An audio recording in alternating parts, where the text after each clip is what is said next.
Compass ধারাবাহিকে আজকের পর্বে দেখা গেল কম্পাস যখন বিহানকে একটি গোলাপ দিয়ে ঘর থেকে বেরিয়ে যেতে বলে, বিহান তখন কম্পাসের হাতটা টেনে ধরে। কম্পাস বিহানকে বলে, কি ব্যাপার, হাতটা কেন ধরে আছেন? গোলাপ ফুল তো পেয়ে গেছেন আপনি। না, এসব গোলাপ টুলাপ দিয়ে আর কোনো কথা হবে না। কিন্তু বিহান মনে মনে ভাবে, আমার গোলাপ দিয়ে আমাকে হারিয়ে দিয়ে চলে যাওয়া হচ্ছে। তো দাঁড়াও, দেখাচ্ছি মজা। কি ভেবেছ আমি হেরে যাব এইভাবে? এই বলে বিহান কম্পাসের হাতে শক্ত করে ধরে কম্পাসের দিকে তাকিয়ে থাকে। অন্যদিকে কম্পাস বেশ রোমান্টিকভাবেই রিয়ানকে দেখতেই থাকে। মনে মনে ভাবে, আপনার তো আমার উপর অনেক ভরসা নেই। কোনো ভরসা নেই বিহান স্যার, আমার একবারও তো আপনার জিজ্ঞেস করতে পারতেন ফুলগুলো আমি কার কাছ থেকে নিয়ে এসেছি।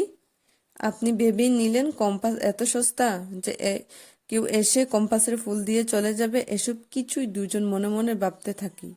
অন্যদিকে দেখা যায় মোনালিসা খুব রেগে টেগে চৌধুরী বাড়ি থেকে বেরিয়ে অভিজ্ঞ দত্তর কাছে কোনো ফোন দিয়ে অভিজ্ঞ দত্তকে সবটা কেঁদে কেঁদে বলে যে, দাদু জানো এই কম্পাস কি করেছে?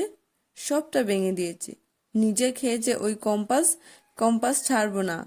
দাদু অভিজ্ঞ দত্ত মুনাকে বলে, তুমি কি ওই বাড়ি থেকে বেরিয়ে গিয়েছ? বাড়ি আবার যাও।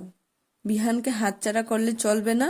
মুনা, তোমাকে বিহানের সাথেই থাকতে হবে, যাতে কোনোভাবেই কম্পাস কোনো সুযোগ কোনো সুযোগই হাতছাড়া করা যাবে না। না পায় এই বলে অভিজ্ঞ দত্ত ফোনটা কেটে দেয়। তার মুনা চৌধুরী বাড়িতে ফিরে আসে এবং মুনা হনহন করে বিহানের ঘরের দিকে যায়। অপরদিকে দেখা যায় কম্পাস নিজে হাতটা ধরে বিহানের হাতের উপর থেকে ছাড়ানোর চেষ্টা করতে থাকে, কিন্তু বিহান কিছুতেই ছাড়ছে না। দুজনের মধ্যে বেশ খুনসুটি শুরু হয়ে যায়। কম্পাস বিহানকে বলে, হাত ছাড়ুন, আর কাজ আছে। এভাবে ড্রেপ ড্রেপ করে তাকিয়ে থাকলে আর চলবে না। কাজ আছে অনেক। এই কথা শুনে কম্পাস চলে যেতে চায়, আর বিহান হাতটা জোর করে ধরে রাখতে চাচ্ছে। এরপর কি ঘটলো তা জানতে হলে পরবর্তী পর্বে চোখ রাখুন আমার এই চ্যানেলে। আর ভিডিওটি ভালো লাগলে অবশ্যই একটি লাইক দিবেন।